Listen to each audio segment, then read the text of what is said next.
ಭಾರತೀಯ ನೌಕಾಪಡೆ, ಕರಾವಳಿ ಕಾವಲು ಪಡೆ, ಮಂಗಳೂರು ಕಮಿಷನರೇಟ್ ವ್ಯಾಪ್ತಿ, ಉಡುಪಿ ಕಾರವಾರ ಪೊಲೀಸರು, ಬಂದರು, ಮೀನುಗಾರಿಕೆ ಇಲಾಖೆ, ಗುಪ್ತಚರ ಇಲಾಖೆಯ ವತಿಯಿಂದ ಸಾಗರ್ ಕವಚ್ ಅರಣಕು ಕಾರ್ಯಾಚರಣೆ ಉಡುಪಿಯಲ್ಲಿ ನಡೆಯಿತು. ಮಂಗಳೂರಿನ ಹಳೆ ಬಂದರು, ಹೆಜಮಾಡಿ ಲೈಟ್ ಹೌಸ್, ಮಲ್ಪೆ ಬಂದರು, ಗಂಗೊಳ್ಳಿ, ಮಣಿಪಾಲ, ಕುಮಟ, ಕಾರವಾರ ಬಂದರು ಹಾಗೂ ಉಡುಪಿಯ ಶ್ರೀಕೃಷ್ಣ ಮಠ ಪರಿಸರದಲ್ಲಿ ಈ ಕಾರ್ಯಾಚರಣೆ ನಡೆಸಲಾಗಿದ್ದು, ಕರಾವಳಿ ಕಡಲ ತೀರದಲ್ಲಿ ವಿವಿಧ ರೀತಿಯ ವಿಧ್ವಂಸಕ ಕೃತ್ಯ ಹಾಗೂ ಅನುಮಾನಾಸ್ಪದವಾಗಿ ತಿರುಗಾಡುತ್ತಿದ್ದ 21 ಮಂದಿಯನ್ನು ಬಂಧಿಸಲಾಗಿದೆ. ಇವರಿಂದ 2 ಬೋಟ್ಗಳು ಹಾಗೂ 2 ದ್ವಿಚಕ್ರ ವಾಹನ ಮತ್ತು ನಕಲಿ ಬಾಂಬ್ಗಳನ್ನು ವಶಪಡಿಸಿಕೊಳ್ಳಲಾಗಿದೆ ಎಂದು ಮೂಲಗಳು ತಿಳಿಸಿವೆ.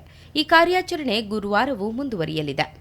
ಕರಾವಳಿಯ ಬಂದರುಗಳ ಸುರಕ್ಷತೆಗೆ ಈ ಕಾರ್ಯಾಚರಣೆ ಸಹಕಾರಿಯಾಗಲಿದೆ. ರಾಷ್ಟ್ರದ್ರೋಹಿಗಳ ದಾಳಿಯಿಂದ ಸುರಕ್ಷತೆಗಾಗಿ ಕ್ರಮ ಕೈಗೊಳ್ಳಲಾಗುತ್ತದೆ.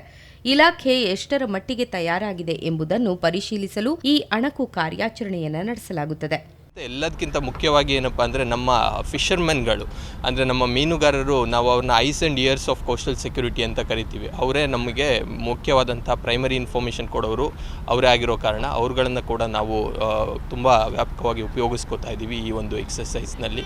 ಮತ್ತು ಇವತ್ತು ಯಾವುದೇ ರೀತಿಯಾದಂಥ ಬೋಟ್ಸ್ ಬರೋದಿರ್ಬೋದು ಸಮುದ್ರದಲ್ಲಿ, ಅವುಗಳನ್ನು ಚೆಕ್ ಮಾಡ್ತೀವಿ. ಅದರಲ್ಲಿ ಯಾರಾದರೂ ಅನುಮಾನಾಸ್ಪದವಾಗಿ ಕಂಡು ಬಂದರೆ ಅವ್ರುಗಳ ID-ಗಳನ್ನು ಚೆಕ್ ಮಾಡುವಂಥದ್ದು, ಅವ್ರುಗಳಲ್ಲಿ ಯಾವುದಾದ್ರೂ ವೆಪನ್ಸ್ ಏನಾದರೂ ಇಟ್ಕೊಂಡಿದ್ದಾರಾ ಅಂತ ಚೆಕ್ ಮಾಡೋದು, ಈ ಎಲ್ಲ ಕಾರ್ಯಗಳನ್ನು ಈ ಸಾಗರ್ ಕವಚ್ನಲ್ಲಿ ಮಾಡ್ತಾ ಇದ್ದೀವಿ.